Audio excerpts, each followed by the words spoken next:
Olá, alunos! Mais uma videoaula com a professora Maria Cristina. Segue aqui os meus contatos.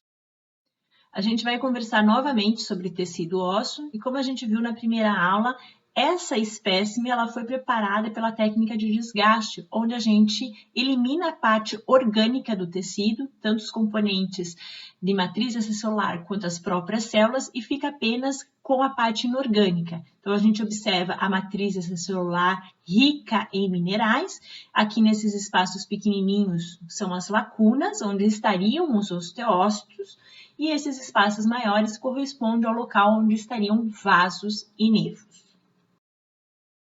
A matriz extracelular, então, ela é dividida em parte inorgânica e parte orgânica. Na parte inorgânica, ela é principalmente constituída por cristais de hidroxiapatita, que apresentam uma alta concentração de cálcio e fosfato.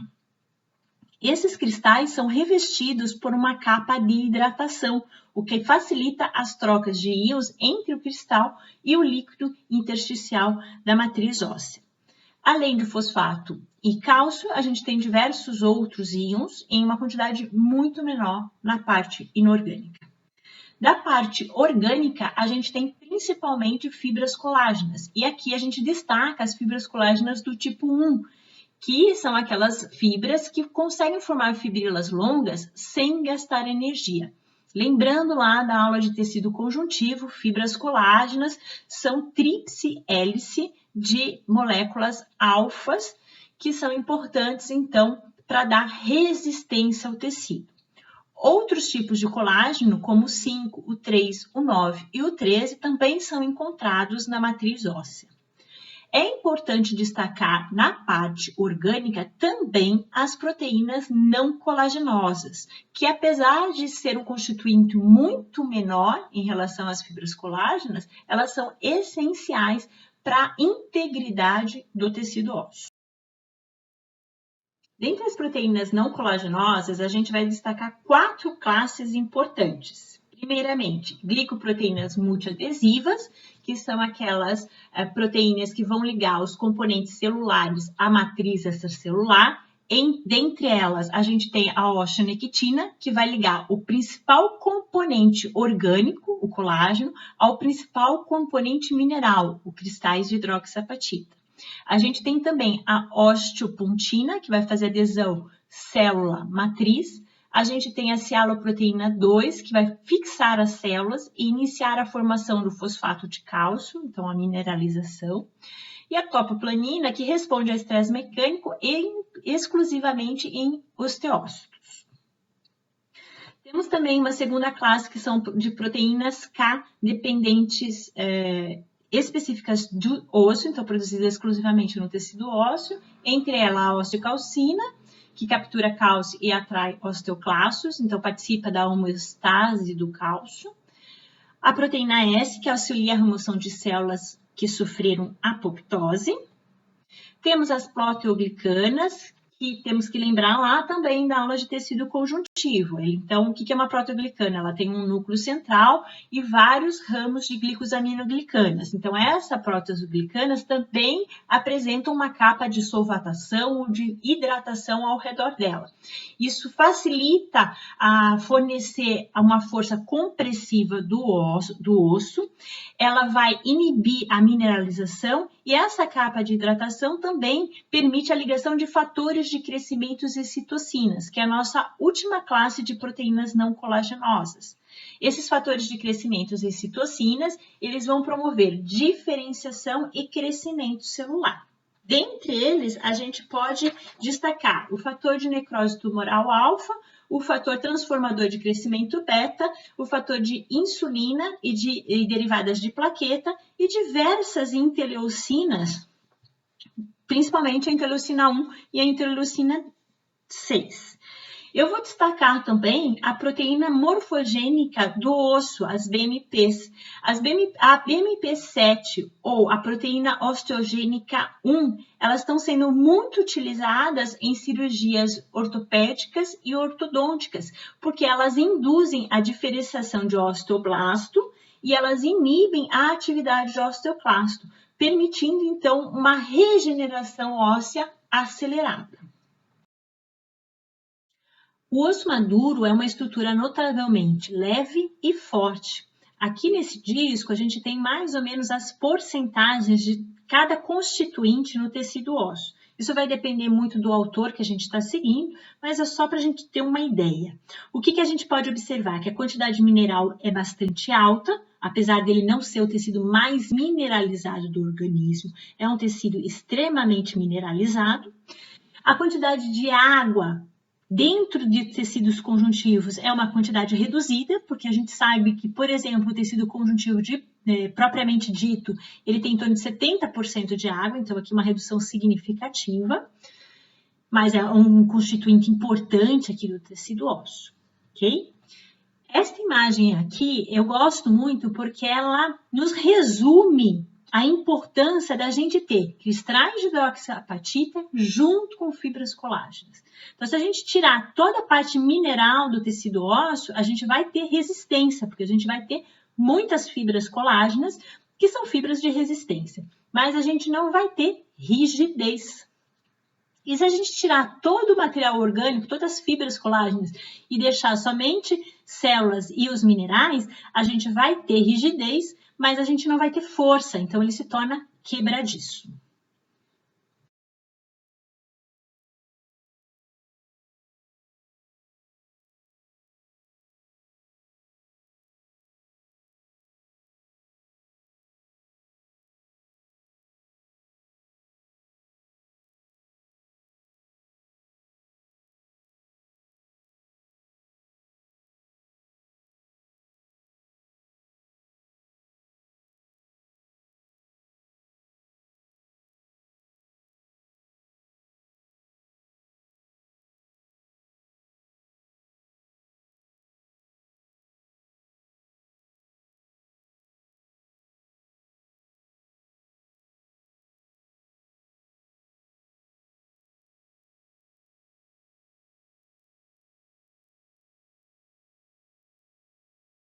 Microscopicamente ou histologicamente, a gente classifica o tecido ósseo em osso imaturo ou primário, que é aquele primeiro a ser desenvolvido, onde a gente tem fibras desorganizadas, uma maior quantidade de célula e uma menor quantidade de minerais.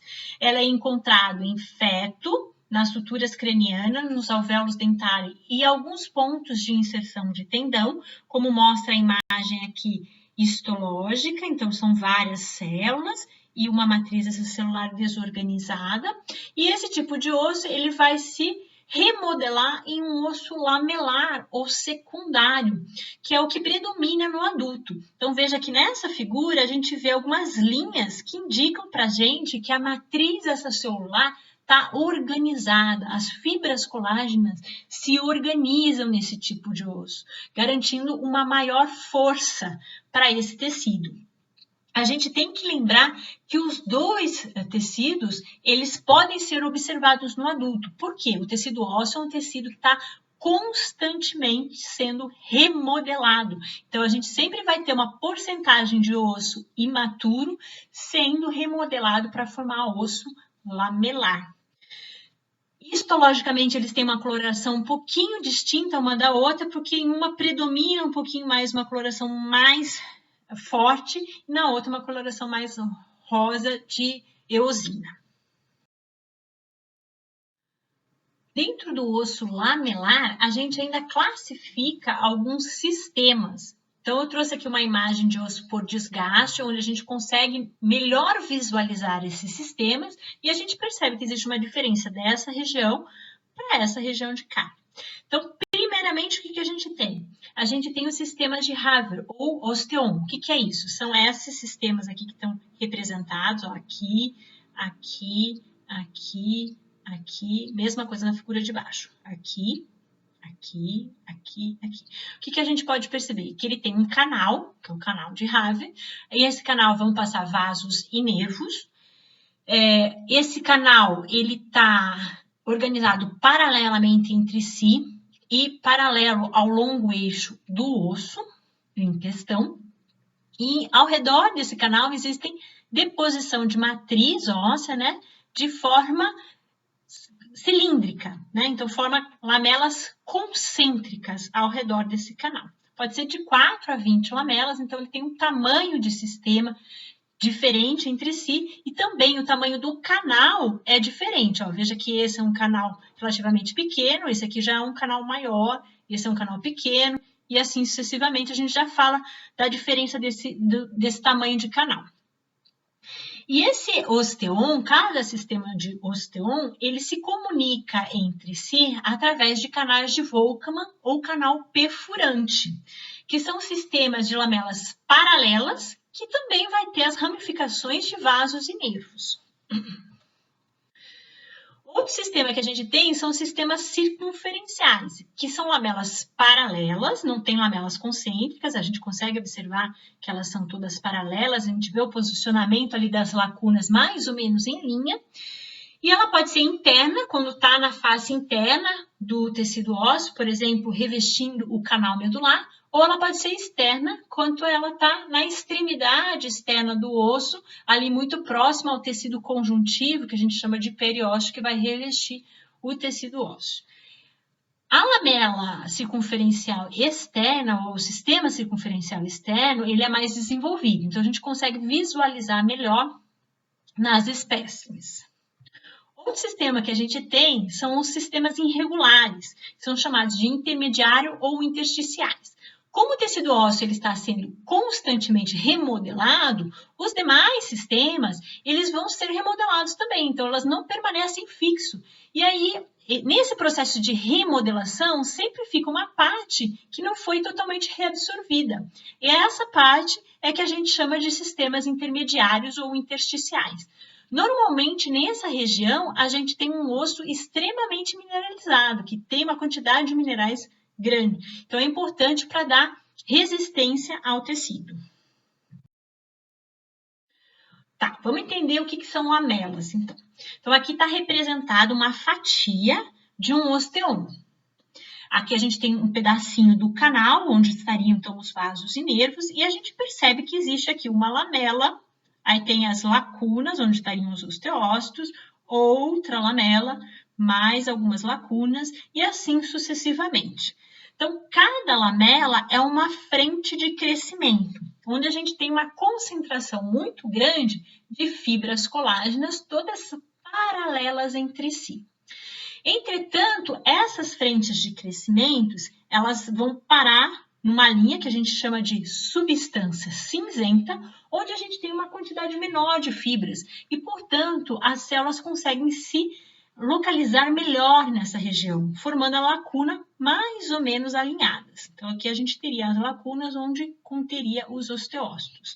Claro que isso não é uma regra, a gente pode encontrar lacunas no meio das lamelas, mas normalmente elas se localizam entre uma lamela e outra nessa região de substância cinzenta.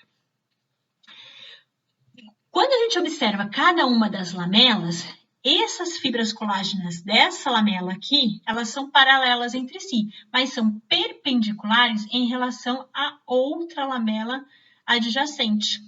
E assim sucessivamente. Então, paralelas entre si, substância cinzenta, fibras colágenas paralelas entre si, mas perpendiculares à primeira lamela.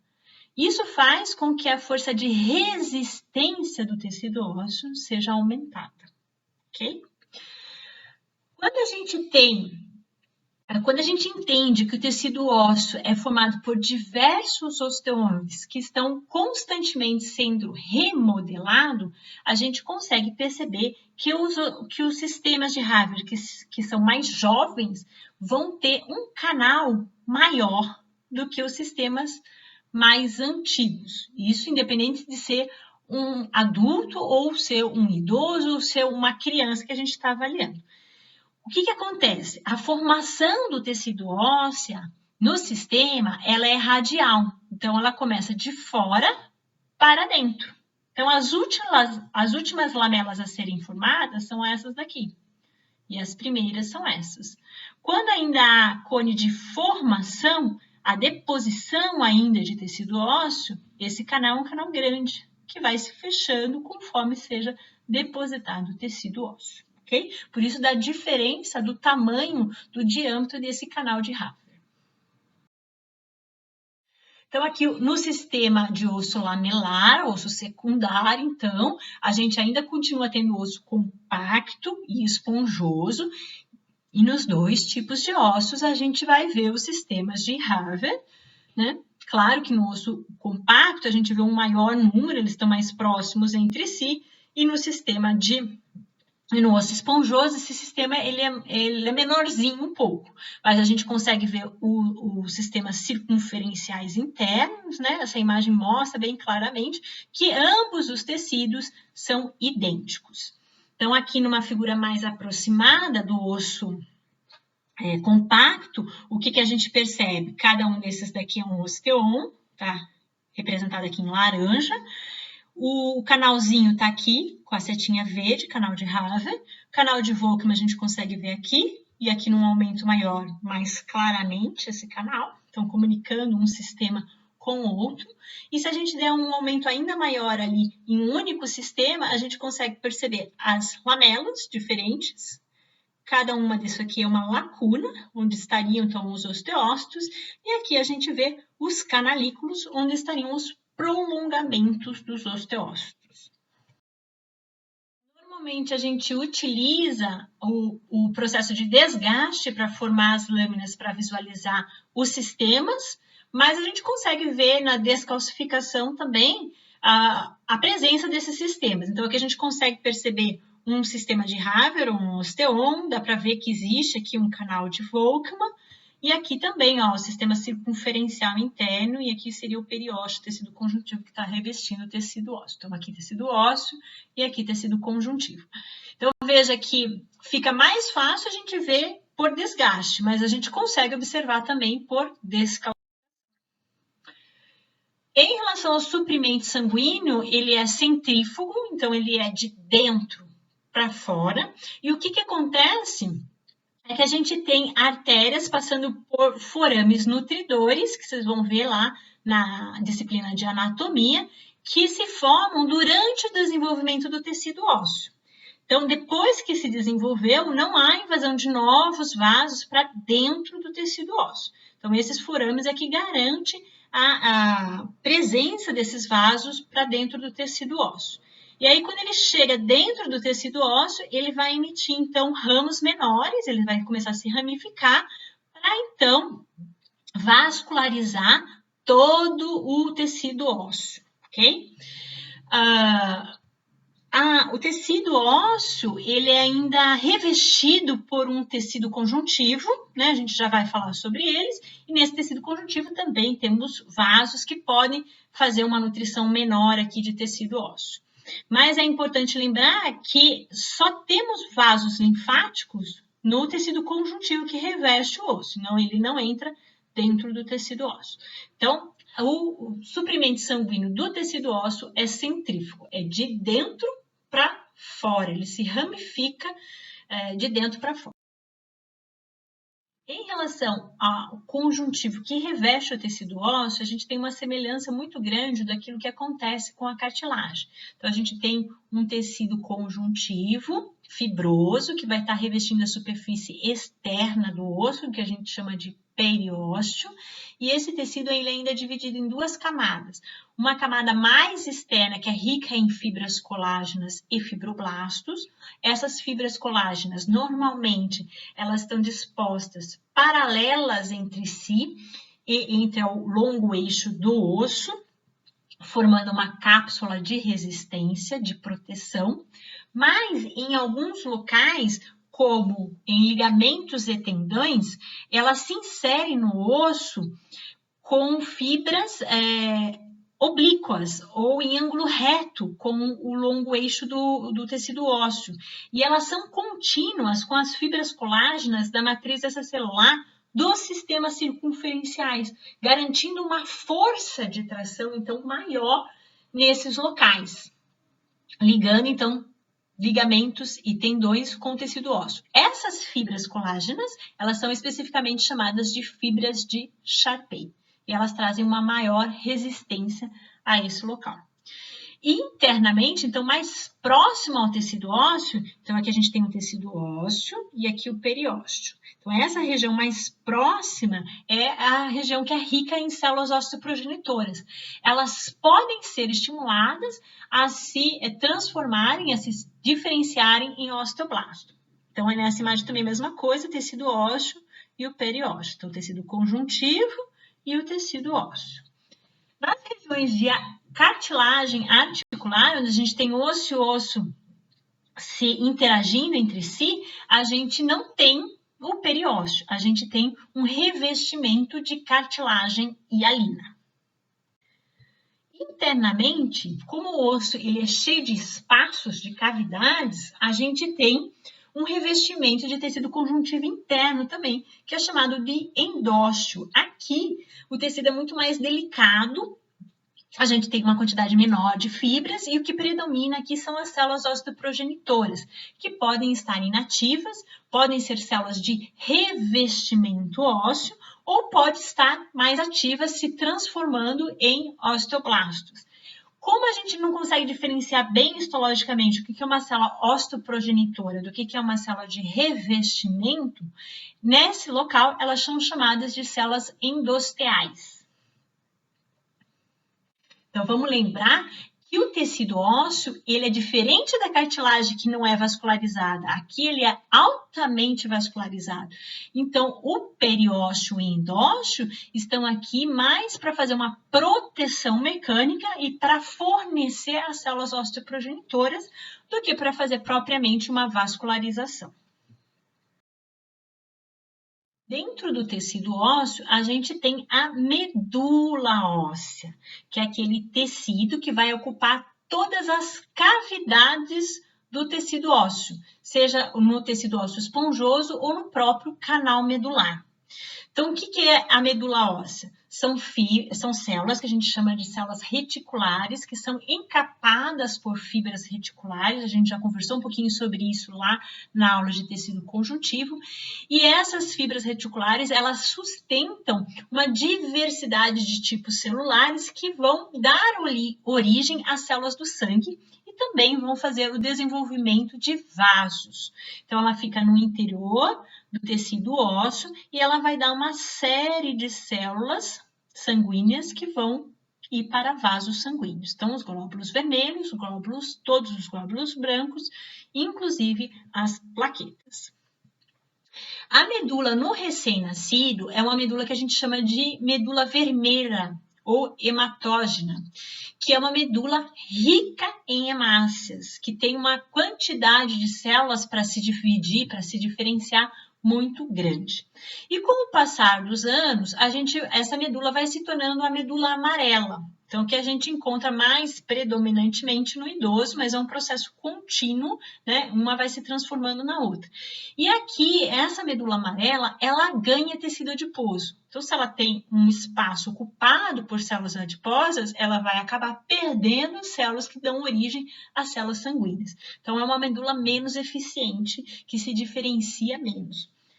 Essa medula amarela, quando bem estimulada, ela pode retornar a ser uma medula vermelha. Então, não é um processo irreversível. Quando a gente faz a doação de medula, normalmente a gente utiliza a medula de externo ou da crista ilíaca.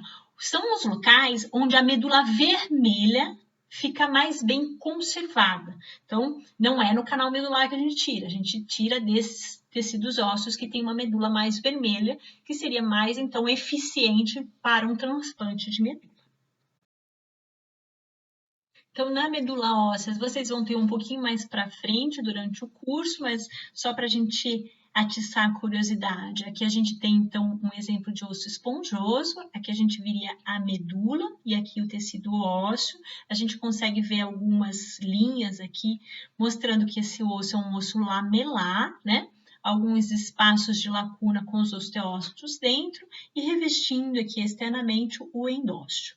Dá para perceber que essa medula tem uns adipócitos aqui, então já não é uma medula bem vermelha, é uma medula que já está se tornando amarela. Olha a diferença de uma medula amarela, né? Então as espículas ósseas, e aqui a medula contínua, com bastante adipócitos, e uma medula vermelha, que também vai apresentar alguns adipócitos, mas tem uma quantidade muito maior das células que vão dar origem às células sanguíneas. Dentro da medula, a gente consegue diferenciar cada um dos tipos de células, de grupos de células. Então, a série eritoblástica, normalmente ela fica mais condensada, mais juntinha, são células menores, e a série granulocítica são células maiores e que podem estar mais afastadas. É muito comum a gente ver a presença do megacariócito, inclusive nas nossas aulas práticas a gente vai conseguir identificar, que aqui vão dar origem às plaquetas, e a gente vê diversas figuras de mitose, obviamente, porque está dividindo e se diferenciando células na medula óssea.